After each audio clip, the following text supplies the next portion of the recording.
Viên đồ vì sótยิงมกนึกเป็นlà những tu lồng vô phải ongยิงมกvà sau một bộ on ọt tu lồng vô tê để chia nhiều ọt hiền chul tê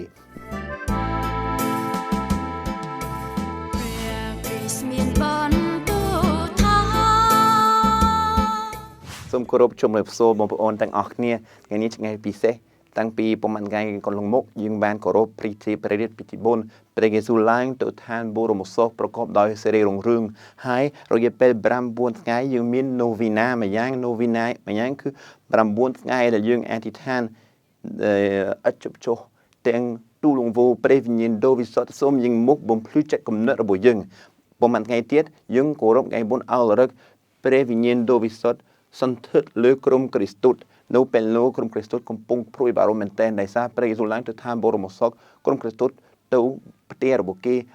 ở hiện trên thế đại sa kịp hơi cả biết biên kịp hơi cả đi côn kịp hơi bảo hai bà sân ở miền pre su ở miền tây băng tê nấu bền lô bục quạt ban chặt bà đam atithan tu lông vô pre ong xong pre ong bung project làระบบbục quạt nấu bền lô miền tênประเนียงมารีtên krom Christus tên đào pi ong hay bục quạtรวมគ្នាอธิษฐานទូលងវព្រះអង្គរយៈពេល9ថ្ងៃហើយយើងចង់អธิษฐានជាមួយពួកគាត់សងអธิษឋានសូមព្រះអង្គយាងមុខសច្ចាថ្មី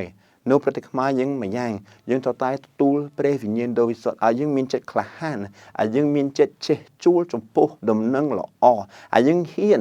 ចេញពីព្រះវិហារទូចរបស់យើងចេញតាមផ្លូវចេញតាមទីផ្សារចេញ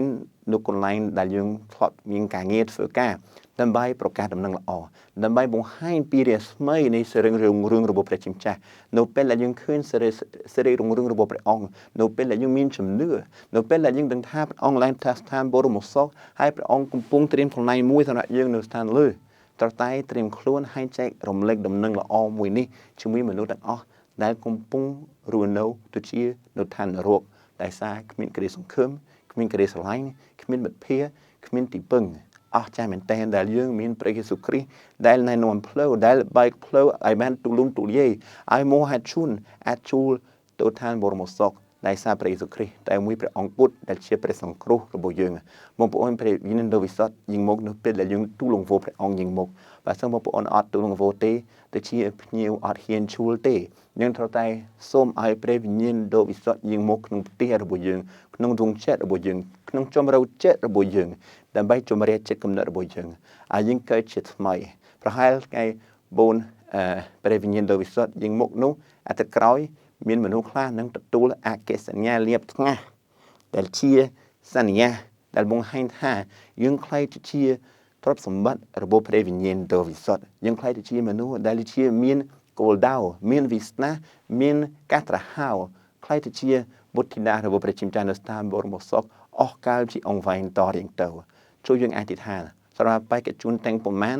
យុវជននិងមនុស្សចាស់ដែលកំពុងត្រៀមខ្លួនទទួលអក្ខសញ្ញាលៀបថ្ងាសឲ្យពួកគាត់កើតជាថ្មីឲ្យពួកគាត់ទទួលភ្លឹង